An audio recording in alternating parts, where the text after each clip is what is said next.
King is number 45. 45. Okay, got it. How are you? I heard your name. I'm like, I really appreciate you doing this, and thanks for coming out. I know the Chicago Baseball Museum appreciates it. We as Chicago people, absolutely. It's from my dad. I hope it works. I mean, games are hard to handle. I know.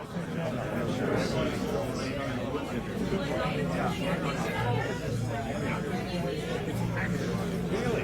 1940, yes. Yeah. I said to Right her, there.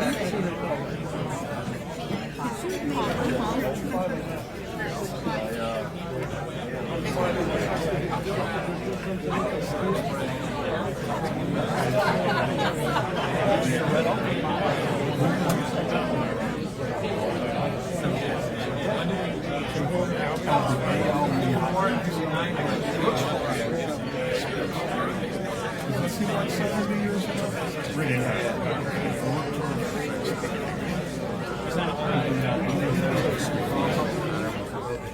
Great place in my house.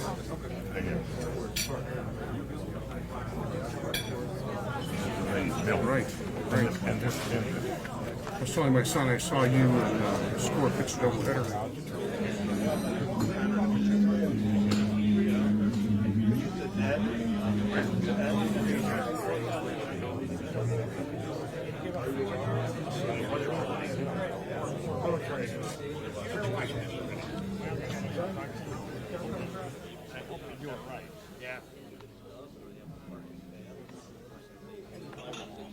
Thank you. Good, sir. Robert shoots you with the White Sox. Oh, yeah.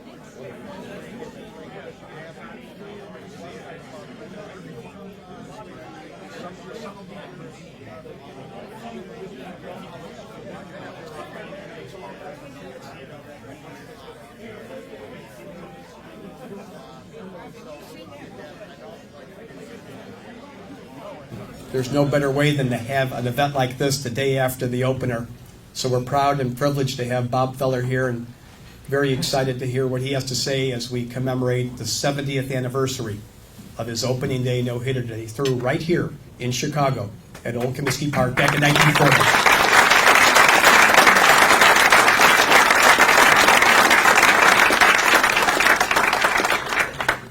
I have had the unique pleasure of being in sports for 30 years, and the last couple days that I've spent with Bob Feller have been such a privilege, pleasure, and an education lesson, as Bob has been just wonderful to me, and I know he'll be just wonderful to all of you here today.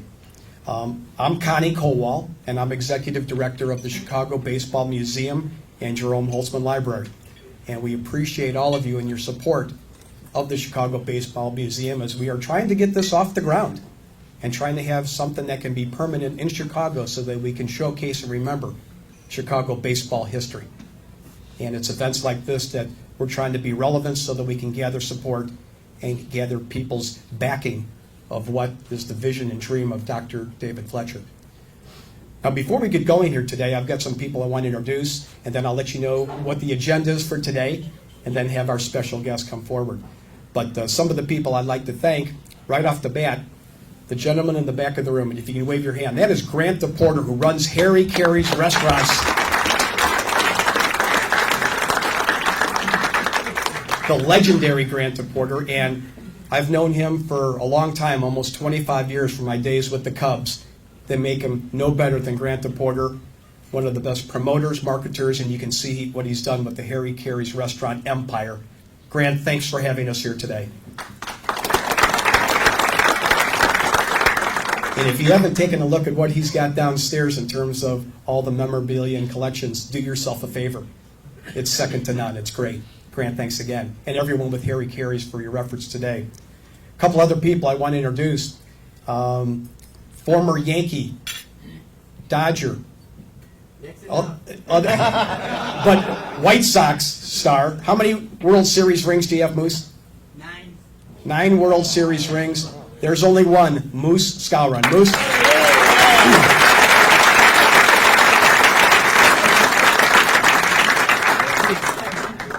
And we checked the record book.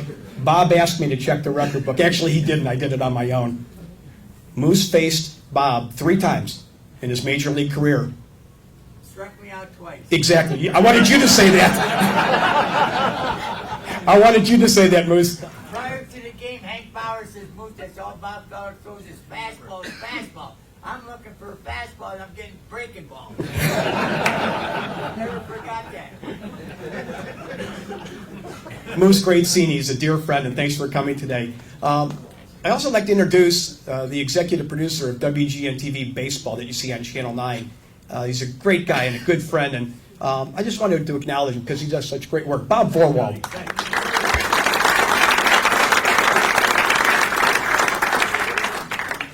Also wanted to recognize a dear friend of mine who was with the Chicago Tribune for years, one of the most gifted writers and editors.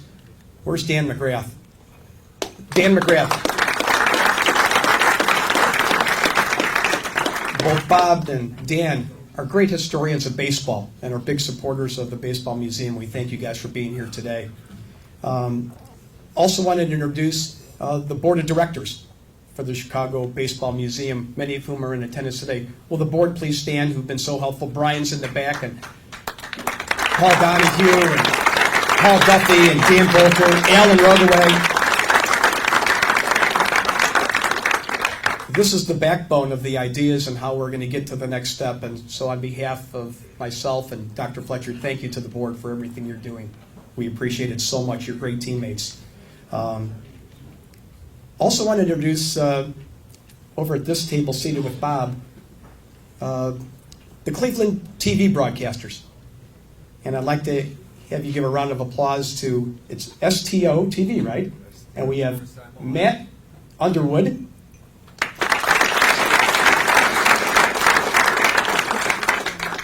And his sidekick and a neighbor of Bob Feller, former great center fielder for the Indians, Rick Manning.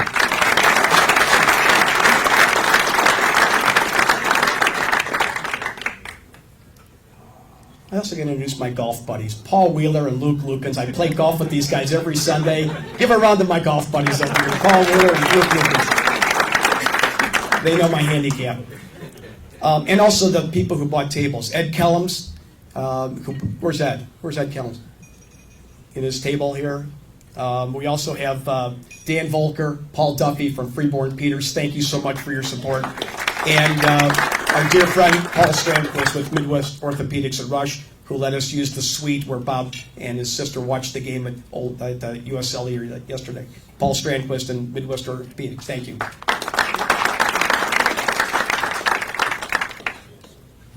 Time for the show, and here's what we're going to do. I'm going to be introducing Dr. David Fletcher, who's the president and founder, and he's the one who has put the concept together for this great Chicago Baseball Museum and Jerome Holtzman Library to be put together.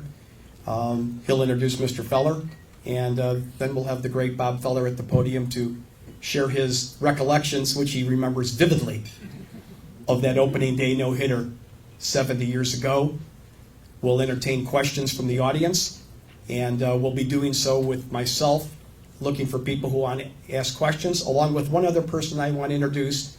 And again, former Chicago White Sox beat reporter, worked at the Tribune for years, a dear friend, known him for 30 years, and now he reports for Crain's Chicago Business, and that's Ed Sherman. So don't be scared if we're in the audience coaching you on what to ask, and we'll have the questions here. And then at the conclusion, I know many of you got autographs from Bob, but we'll have Bob signing autographs up here for those, and we'll conclude the show. So everyone knows what's up, and at this time I'd like to introduce the president and founder of the Chicago Baseball Museum, Dr. David Fletcher.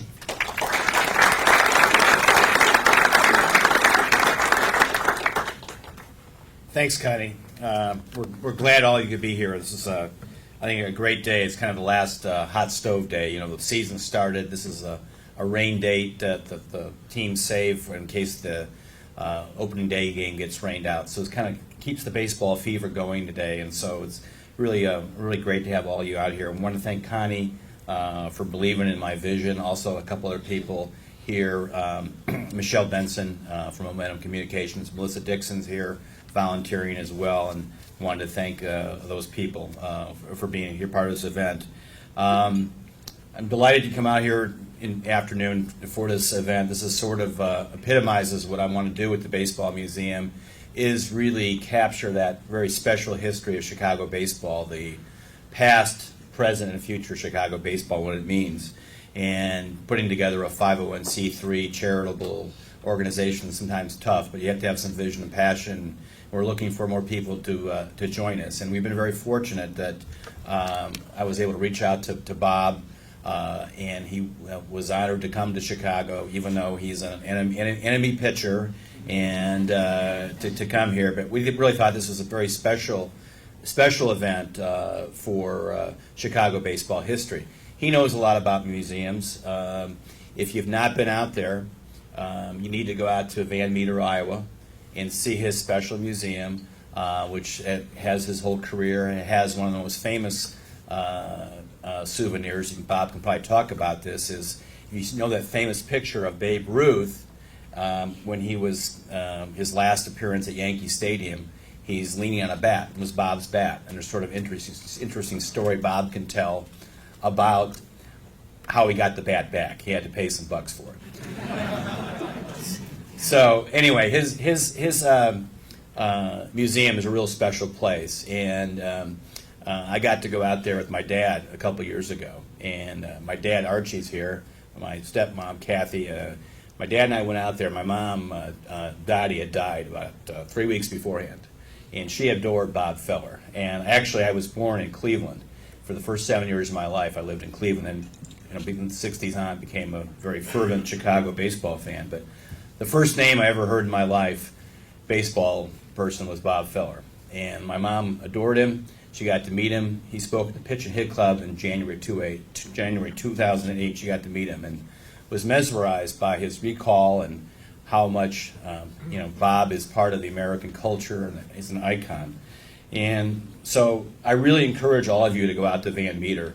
I can remember when we were driving out west when I was in high school, my dad and I, we went through the interstate through Van Meter. All my dad talked about was this man next to me. So he can remember that well. A lot of mosquitoes there outside the exit. But anyway, it's a great museum. So Bob knows a lot about when you're trying to preserve legacy and teach a new generation this great sport and this great American dream. One of the nice things about this event was we got to bring Bob's sister, Marguerite, who's next to Bob, if you can stand up.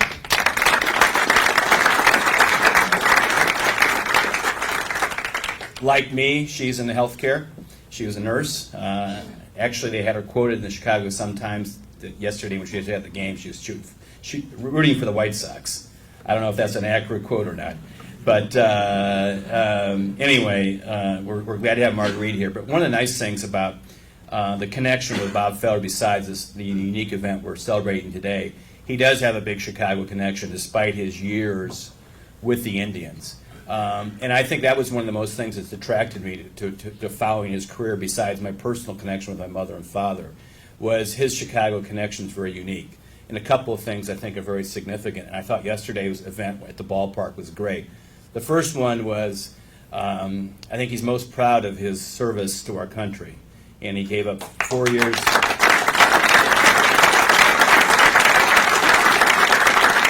4 years of his baseball career to our country in service, and he didn't get a fluff assignment. He did the real thing. He had combat duty and experience, which I'm sure he'll be able to talk about. But one of the things with that was I was well aware of the story, and I'd seen the pictures that after Pearl Harbor, he was driving to sign his 42 contract and came to Chicago, and the night of Pearl Harbor, he stayed at the Palmer House.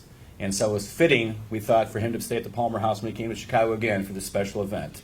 So it's something that we really wanted to acknowledge as Navy service.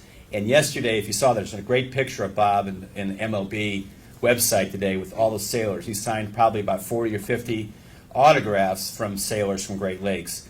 And the second connection is that Great Lakes connection is Bob was a Chicago baseball player for 1 year with the Chicago Great Lakes Blue Jackets. And he's told me that was the best Major League Baseball team ever because of all the players that were serving our country. Mr. Billingsley out here has wrote a book about the 45 Cubs.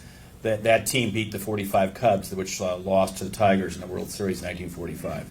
So anyway, Bob's got this unique Chicago connection. So anyway, that's why we wanted to bring him here. We wanted to have events like this for the museum that bring people that love baseball, love history, wants a special time to be able to bond with people who mean so much to us. So we thought this would be a great event. And also, think about it. How many people in Major League Baseball could we honor 70 years later after their achievement? And I think you'll get to hear from him in a second how much vivid memory he has of that event. So I want to bring that final point. Also, I want to say something who's not with us is Jerome Holtzman, who believed in my project and really believed in what I wanted to do for Chicago baseball and his history. The museum got his collection, his personal papers, licensing, and he was a big fan of Bob Feller. And I know Jerome would be overjoyed to know that we did this, brought back, even though he played for the Indians and beat my beloved White Sox. This is a special event in history, and we need to do this. And we also want to show to the Cleveland fans, we got the Cleveland announcers, we had Bob on yesterday. The Chicago's got class baseball fans. We honor achievements. Just like 70 years ago, the White Sox fans, only 14,000 of them, did stand up and cheer after this achievement. So I want to stop there, and we want to give something to Bob. And if you could come up here. This is a special plaque. I know that at his house he has I've seen pictures of it, he actually has I think Ed Burns was a scorer, has the actual official score of that game in April 16th, 1940. So anyway, this is a plaque we wanted to give to Bob. Chicago Baseball Museum, Jerome Holtzman Library Research Center to Bob Feller, in special tribute to a Hall of Fame pitcher and one of the greats in baseball history, remembering and commemorating the 70th anniversary of his opening day no-hitter at Old Comiskey Park in Chicago on April 16, 1940. This historic achievement is still the only opening day no-hitter. Now, some of you may know that a guy from Toronto, Florida, with it yesterday, and they had a great story about Feller stands alone. His record's going to be intact for another year. So anyway, this is really part of Chicago baseball history. So presented April 6, 2010, Chicago, Illinois, by the Chicago Baseball Museum in Jerome Holtzman Research Library. So we want to give this to Bob. Very special.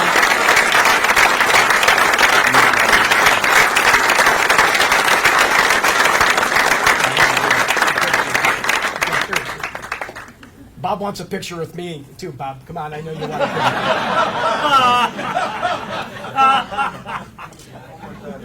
Would you want a margarita? All right. I had Marge Goodson here. Bob, when he said he was coming to Chicago for this event, he said, "Can I invite my kid sister to the event?" And we're so happy to have Marge Goodson here, who I was able to meet yesterday and pick up and bring out to the U.S. Cellular. Ladies and gentlemen, this is one of those moments in time. We're with a living legend, and we're so thrilled to have him here today. The man who pitched the only opening day no-hitter in Major League Baseball history, the great Bob Feller.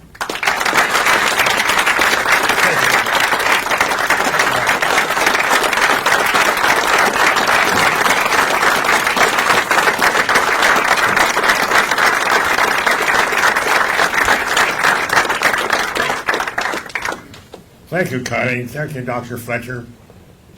The first time I've been in Harry Carey's restaurant here, I've heard so much about it. The lovely place is large, and I want to thank each and every one of you for supporting the Chicago Baseball Museum and Jerome Holtzman's library. I knew Jerome Holtzman very well. There's a lot of things I'd like to say here, and we don't have all that time. But I do thank you for supporting the Chicago Baseball Museum. You've seen me throw through against a motorcycle, maybe on some of these shots you've seen up on the wall. That was right here in Chicago between Wrigley Field and Lincoln Park. Lou Fonseca was the one that promoted that when he was the film director for Major League Baseball back in 1940. When we did that, he picked me up at the Hotel the Del Prado on the south side on 53rd and Hyde Park, and we did that in my street clothes and wound up at 94 miles an hour. And I think they did it the second time. It was probably 104, but I don't know. I was it's a comment. I was at the World Series one year down in Miami when I was broadcasting TV for the Cleveland station, and one of the hanging around the clubhouse and then around to the home plate during batting practice. one of the writers said, "Did you see that Ron Nen was throwing 104 miles an hour last night at the game?" I said, "Yes, I saw that." He said, "What do you think about it?" I said, "That's my change of pace."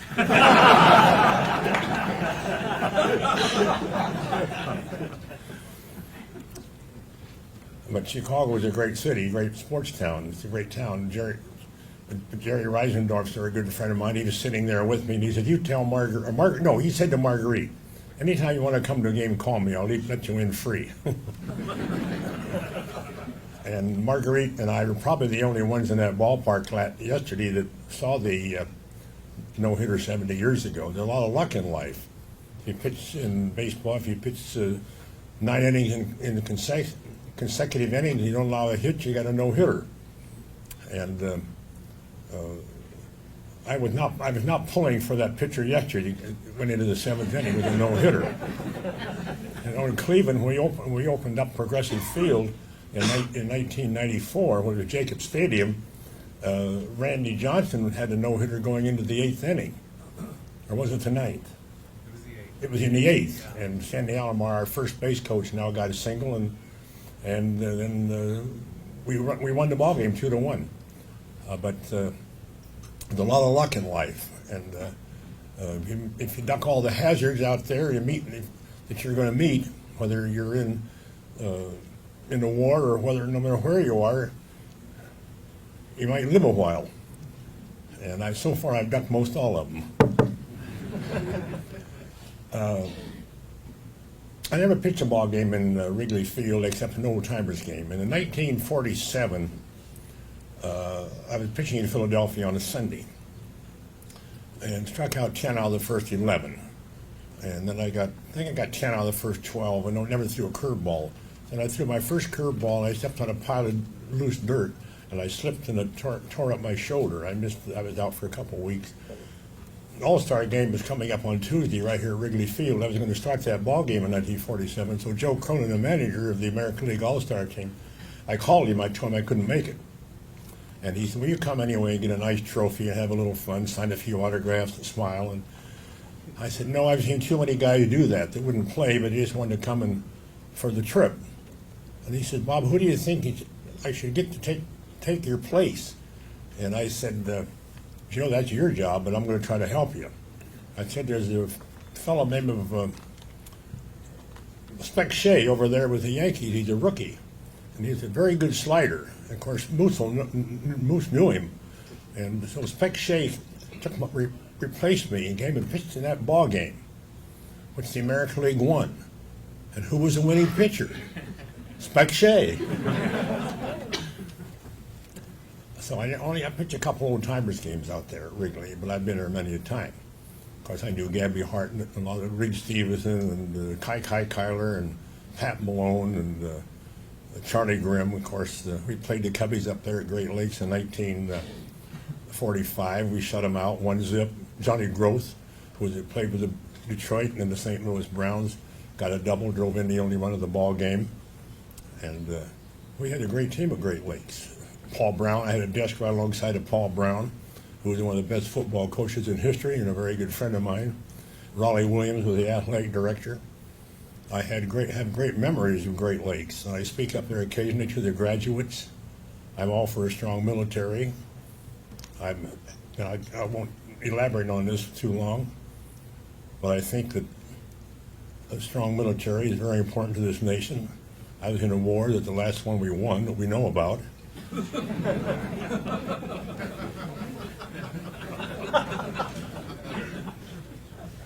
But I don't believe too much in diplomacy.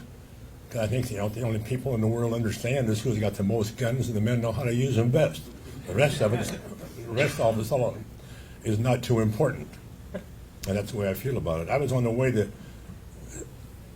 Chicago to meet Cy Slapnaka, who was being honored in the Cleveland Indian Baseball Hall of Fame, who was our general manager, to sign my contract in 1942. But this was December 7th, 1941. So I crossed the river alone in my Buick car, which I had just given $960 for a brand new one. And Cy Slapnaka came in from Cleveland. He was a scout that signed me, signed Herb Score, We signed Tommy Henrik and Bobby Avila, Hal Trotsky, Mel Harder, and most all the Cleveland players, but he was the now general manager. So I got here that night. I knew that I was going to join the Navy when the war broke out, and I also knew that we were going to be in the war because in 1939 I was in Detroit and I was asked to go to the Chrysler factory by K.T. Keller, chairman of the board of the Chrysler Company, who was a baseball fan and a friend of Walter Briggs, who owned the Detroit Tigers, who made the Briggs bodies for their automobiles. So I went out there for lunch, and beside of me were two generals, both 4-star, on this beautiful big table in their executive dining room. And one of them said, on my left, said, we're going to decide where we're going to build the tank plant to build Chrysler tanks, because we're going to be in this war that's going on in Europe. And I sat there and took all that in, and they decided to build where they're going to build the tank plant to win the war, or to fight the war. They built it at Cleveland Airport, the IX Center, to build Chrysler tanks. And I knew we were going to be in the war, so I knew Gene Tunney, who was the head of the physical fitness program for the Navy. He was a friend of Frank Knox, publisher from Chicago, who was Secretary of the Navy. So after I said to Cy Slapneck at dinner that night, I said, I already made a phone call to Washington, to Gene Tunney, on a Sunday night at the house. He's flying out Monday, you want to sign up Tuesday right here in the recruiting office in Chicago, which I did. He said, I'm tired of being general manager. I've been there 6 years. I'm going back to Cleveland tomorrow. I'm going to resign my general manager's job. I'm going back to scouting in Cedar Rapids. That's exactly what he did. That's exactly what I did. I went to boot camp in Norfolk, went to War College in Newport, Rhode Island, and went on to Alabama for 11 months, taking supplies to Russia, Murmansk, and Archangel. After we sunk the last ship the Germans had, the Tirpitz, it was hiding in the fjord in Norway, a sister ship of the Bismarck, which was sunk in the summer of 1941 in the Battle of the North Sea with the British. When one of their planes hit it, struck the rudder at 17 degrees. All it could do was circle, and the British had target practice, so they sunk it. There'd never been a ship built that couldn't sink. It was a great battleship, 50,000 tons or more. When that was over, they came to Boston for repair. The Rodney and the big carrier, the Illustrious, and I invited them to come to the ball game. And they did in Fenway Park, about 200 of them. But that was the way I got in the Navy, and went to sea in the Pacific, and took the islands back to Kwajalein, Inuiatok, Tarawa, Guam, Carolines, Marianas, all through the Philippines, and Iwo Jima. Came back, went to Great Lakes, sat with Paul Brown, Raleigh Williams, and we had what we call, the whole country in those days had unrelenting resolve. In the factories, with Rosie the Riveter, on the farms, in the cities, and in the military, we had an unrelenting resolve. And I don't want to go any further on that, but it was something that I'm very proud of. And I'm no hero. Heroes don't come home from wars. Survivors come home from wars. And if you meet a bullet with your name on it, you're a hero. If you don't, you're a survivor. But I do want to thank you all here, and I can answer any of your questions. I had a great baseball career, I had a great father and mother, and a great sister who lives right here in Chicago, a nurse and a doctor, ran a hospital in Chicago Heights for many, many years, St. James. And it's real good to be with Marguerite and with all you folks. And of course, Dr. Fletcher and Connie here, I hope you support them.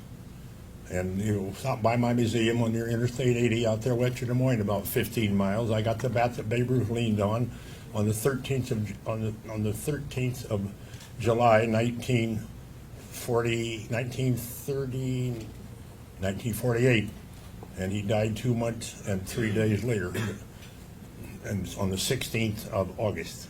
That bat was stolen that day at the ballpark. Actually signed it from a teammate of mine and hid it and sold it to a collector.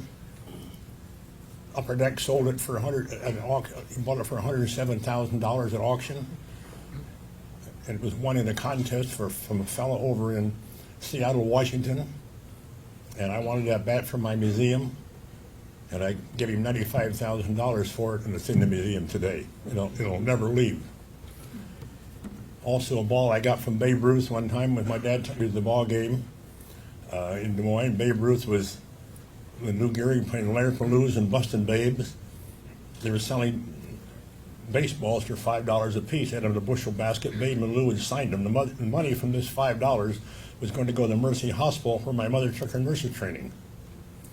And I went out and caught 50 gophers, cut the claws off. They gave you 10 cents a pair bounty for the claws.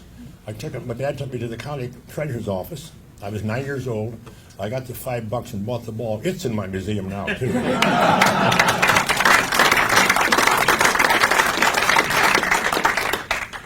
Now, Connie is over here motioning me. I'm going too far, but that's all right. If I miss that 5:45 flight to Cleveland, I'll get another one later. Bob, we'll do some questions if you don't mind. Yeah, just one, Connie, it's a moment. But I had a great career. Anything I am today, I owe it to baseball and to you baseball fans and to the American public and the United States military. I'm very concerned about what goes on in Washington. I have a lot of friends down there and in politics. Jim Bunning he's not going to be a senator any longer. He's going back to Kentucky. I was with him at a card show in Valley Forge, Pennsylvania about 2 weeks ago, and he has 32 grandchildren, 9 children. And the last game, I pitched in the major leagues. I pitched against Jim Bunning, and he won. In 1956. His first start was against me, and that was my last one. I want to thank you again very much. Anybody have any questions? And it might get into something more important than what I'm saying here. Yes. In fact, Ed Sherman will be on this side of the room that you can pick it. Ed, why don't you ask the first question? Well, I was at the game yesterday, and I couldn't help but know that you were there. We watched Mark Burley pitch this great game, 3-hitter in the set. He got through 7 innings and 95 pitches, and all of a sudden we have a new pitcher in the 8th inning. And I'm wondering, what would Bob Feller have thought about a pitcher coming out of a game after only throwing 95 pitches? I knew that you had your complete games, you had 30 or more complete games many seasons. What did you think of that? What's going on? I always kind of wonder, why did you guys throw so many pitches back then, and why don't they do it today? Well, it's a different world in more ways than one. But to say what I want to say is, if they had a pitch count when I was a kid and first came up here, I was a little wild. I'd have never got by the 3rd inning.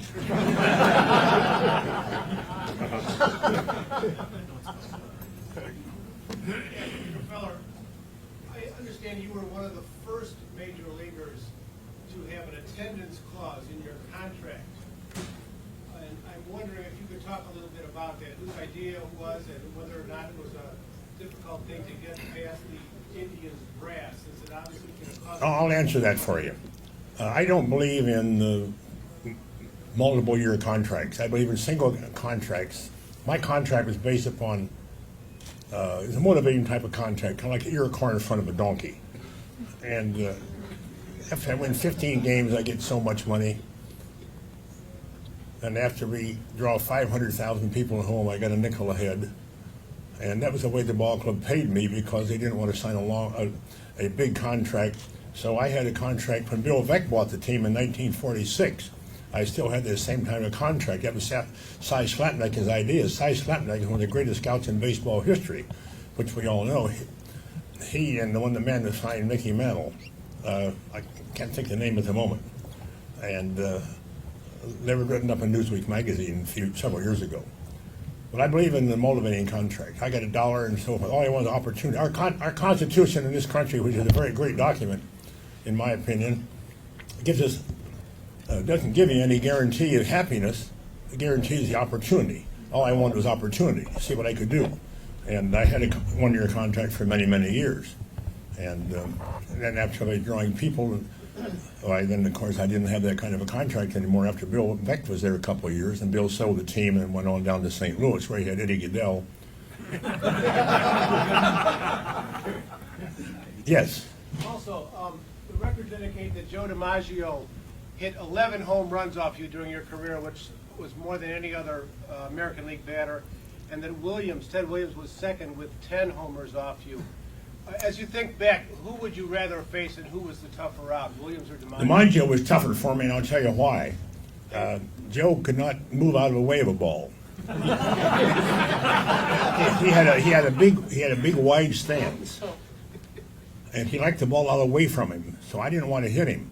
So I kept pitching him away all the time. He kept getting base hits and home runs. But after the war, I started pitching him inside when I regained better control. And I got by with him pretty well. Ted never hit a home run off of me the first 3 years. He came up in 39 and 40 and 41. But after the war, he got 10 home runs in all the games I pitched, which I pitched 11 more years. But I tried pitching Joe inside. And I didn't have a good sinker. Joe was not a good sinker ball hitter. And Moose, of course, would agree with that. He didn't like Bob Lemon, who had a sinker. I didn't have a sinker. I had a slider, fastball, pretty good curve. And I never changed up to right-hand hitters, only left-handers. But the toughest hitter for me was Tom Henry of the Yankees. And he could hit me at midnight with the lights out, blindfolded. Bob, we have a question right here, Ed. Bill, okay.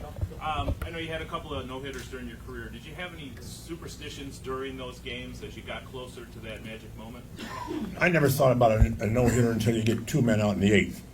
I had 10 one-hitters, and none of my no-hitters went into I never lost a no-hitter in the 9th inning.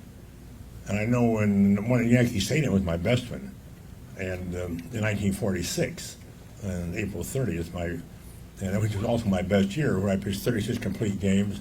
I pitched 10 shutouts. I got shut out 10 times myself. And if you get shut out, you don't win many. You're lucky to get out with a tie.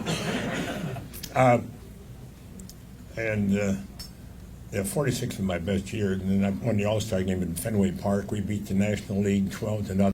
They got one man to second base. I started the ball game, and Newhouser came in, and Jack Kramer. And Ted hit 2 home runs. He hit one off of the blooper pitch for Rip Sewell. When Rip Sewell came in to relieve, the game was gone anyway in the latter part of the game. And the fans in Fenway Park said, "Throw him the blooper pitch, Rip." And he did. Strike 1. Throw him another one, Rip. He did. Ted moved up a couple of steps and hit a frozen rope line drive 480 feet out into the center field bleachers, almost out of Fenway Park. And Ted clapped all the way around the bases. I was also in 1940 started the All-Star game in Detroit, the first one I ever played in Tiger Stadium, Briggs Stadium, Navin Field, you name it. I think it was Tiger Stadium. And DiMaggio came up with a man on first base. And it was Travis, shortstop for Washington. Cecil Travis, who should be in the Hall of Fame, by the way, in my own opinion. And Joe hit an easy double play ball at shortstop. There was one out. And if he doubled at first base, the game was over and we lose. The score was 4-3. And Billy Herman threw the ball wide to Johnny Mize at first base because Cecil Travis went in with these spikes pretty high. And he didn't get out of the way of it, and he pulled Mize off the bag, and DiMaggio was safe. The game should have been over. Then Ted comes up, and Claude Passeau throws a ball in the strike, and the next pitch he hits on the roof about 4 feet fair, and we win the ball game. It was 7-5. The score was 5-4, and Ted hit it and clapped all the way around the bases. That was in Detroit, and my best All-Star game was when I came in the bases full in Yankee Stadium. Joe McCarthy was this is my last story. We could be here until hell freezes over, but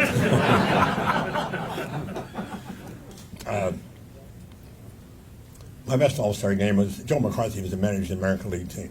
So now we're in Yankee Stadium in '39. My first All-Star game was with Cincinnati in Crosley Field with just after Johnny Vandermeer pitched back-to-back no-hitters. The second one was in Brooklyn, the first night game ever played in Brooklyn.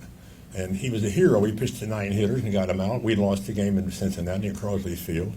The next year we're in Yankee Stadium. We have 3 guys in the bullpen. Bridges is pitching for American League. And then we had a 3-1 lead, and DiMaggio had already hit a home run. And now Bridges gets the bases full. And we have 2 guys who are warming up, and I fell off the 2 mounds in the bullpen, and I'm standing over here playing catch with another pitcher. Didn't have 2 catchers.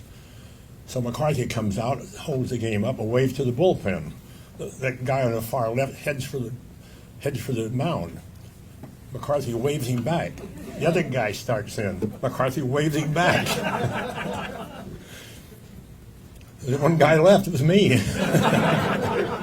So I walk up there and talk to Bill Dickey and Joe Cronin, the manager, and Joe Gordon, the second baseman. And we decided that Archie Vaughn was a very good fastball hitter. But with the screen down, and Moose knows this very well, the screen down in Yankee Stadium, in those days everybody used to wear white shirts. So I threw an overhand fastball, might be very hard to see to a nice leg hitter who was not used to Yankee Stadium. So I made the first pitch, everything I had, and he hit a hard ground ball right at Joe Gordon. It was a double play. And we got out of the inning. And I pitched the 7th, 8th, and 9th. And the last two hitters, I threw 6 pitches, 3 to Johnny Mize and 3 to Stan Hack. He took to strike them both out. And about a month ago, I met Stan Hack's son, who I have met several times.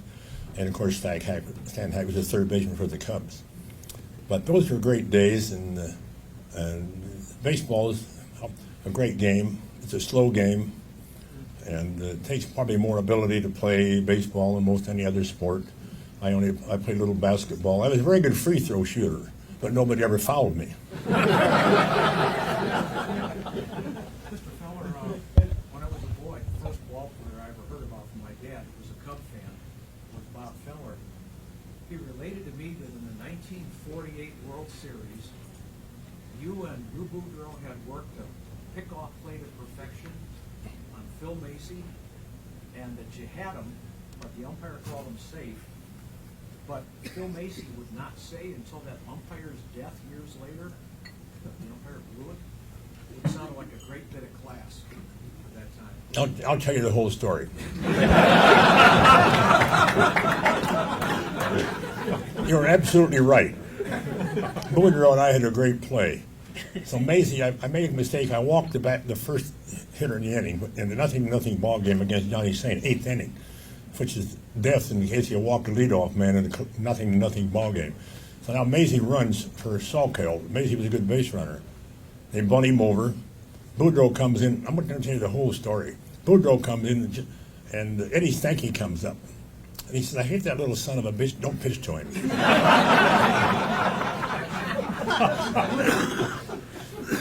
He says, walk him. I says, Lou, I said, there's no time for personalities. He hasn't hit the ball by the mound all day. He said, well, walk him. I said, okay, walk him. He said, Johnny Saint will probably hit into a double play. Well, I said, Johnny's a pretty good hitter. He didn't hit a double play. I walked him, he popped up. Now we got 2 men out, and the leading hitter of the National League comes up, Tommy Holmes. And we do the pickoff play. And the pickoff play, we had it perfected pretty good. So this is the first year they televised the World Series coast to coast. In 1940, this is 48. 1947, it was televised only on the East Coast. 48, it was coast to coast. So now, Bill Stewart's the umpire. He's standing right from here to where I am from Marguerite, about real close to the bag. So we did the pickoff play. Boudreau gives me the sign. The center fielder, Derry Doby, gets it so he could come in case the ball went wild to prevent the man to go to going from third. Boudreau's idea was if he missed the ball or something happened, he's supposed to lay on top of the runner, but don't get so he doesn't go to third base, go to third. So we did. It was a perfect play. I pick off Phil Macy by 3 feet, and I pick off the umpire. Bill Stewart told me later, I picked him up one day in my airplane down here at Midway Field. We were going to fly to Milwaukee. I was doing some broadcasting. I took him up there. He says, Bob, I really blew it. He said, it was my fault. I was asleep. And he said, I have to apologize. And I said, I accept that from you, Bill. But that's exactly what happened in that pickoff play. And Tommy Holmes gets a little blooper over third. Kenny Keltner at third base. We lose the game 1-0. I pitched a 2-hitter. But we won the World Series and cashed a check for $11,000.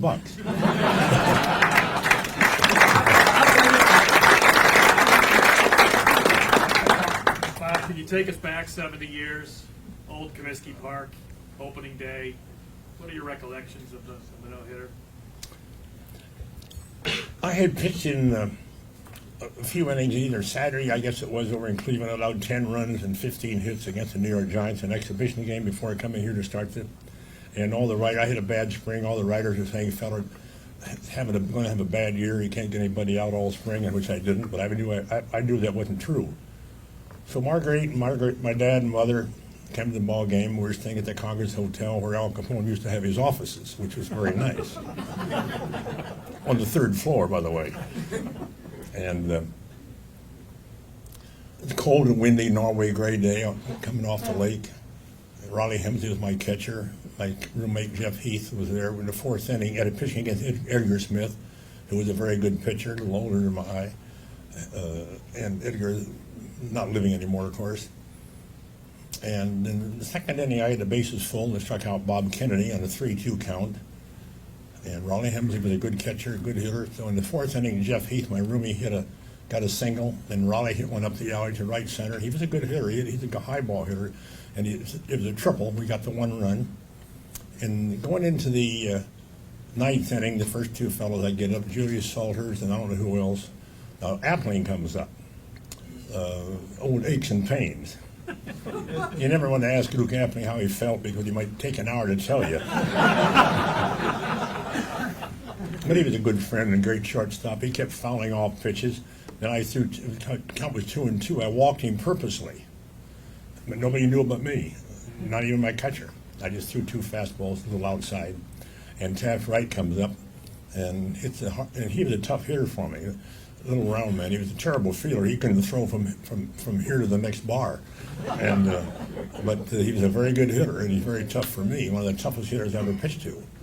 And he hit a hard ground ball right towards right field to the right of Hal Trotsky and to the left of our second baseman Ray Mack, who knocked it down, picked it up barehanded and fired to first base.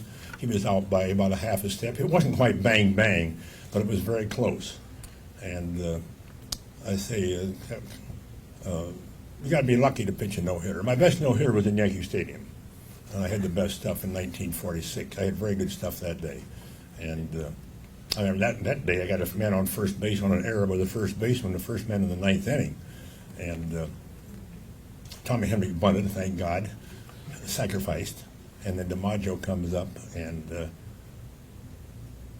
goes 3-2 and hits the ground ball to Boudreaux. And then Charlie Keller comes up, and Charlie Keller couldn't hit me with an ironing board.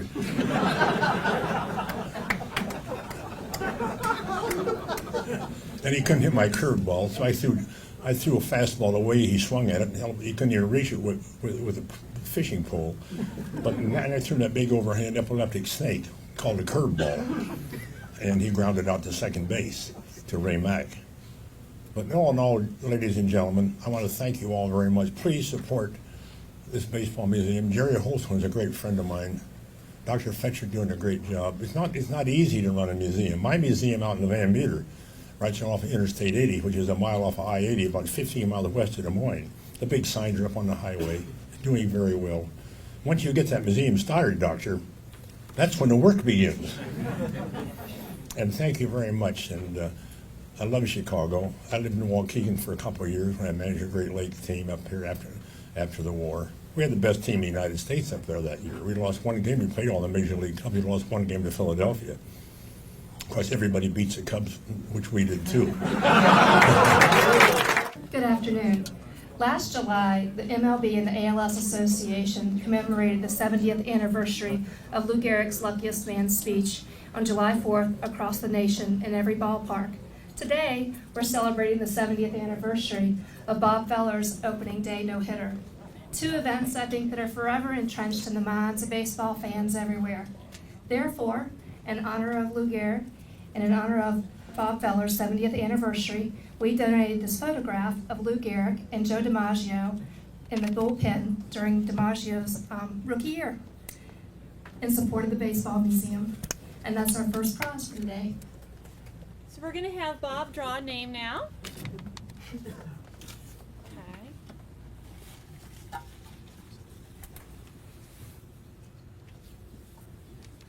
And the winner is Kathy Eric.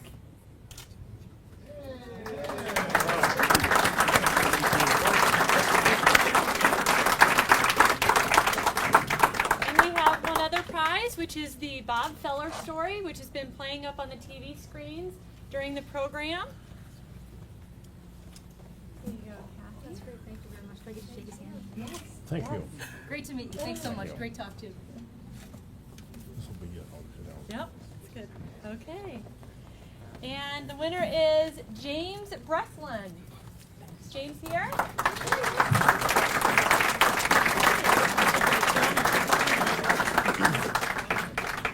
Thank you very much.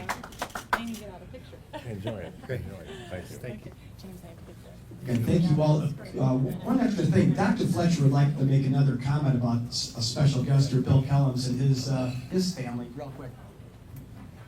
Bill, to answer your question, he is part of our Chicago baseball legacy. His great-great-grandfather was Charles Comiskey, and his grandfather was on the White Sox and was in the bench as a pitcher for the White Sox. He ended up marrying the boss's daughter, John Rigney, and we're glad to have you. If you want to say a little bit for the Comiskey family.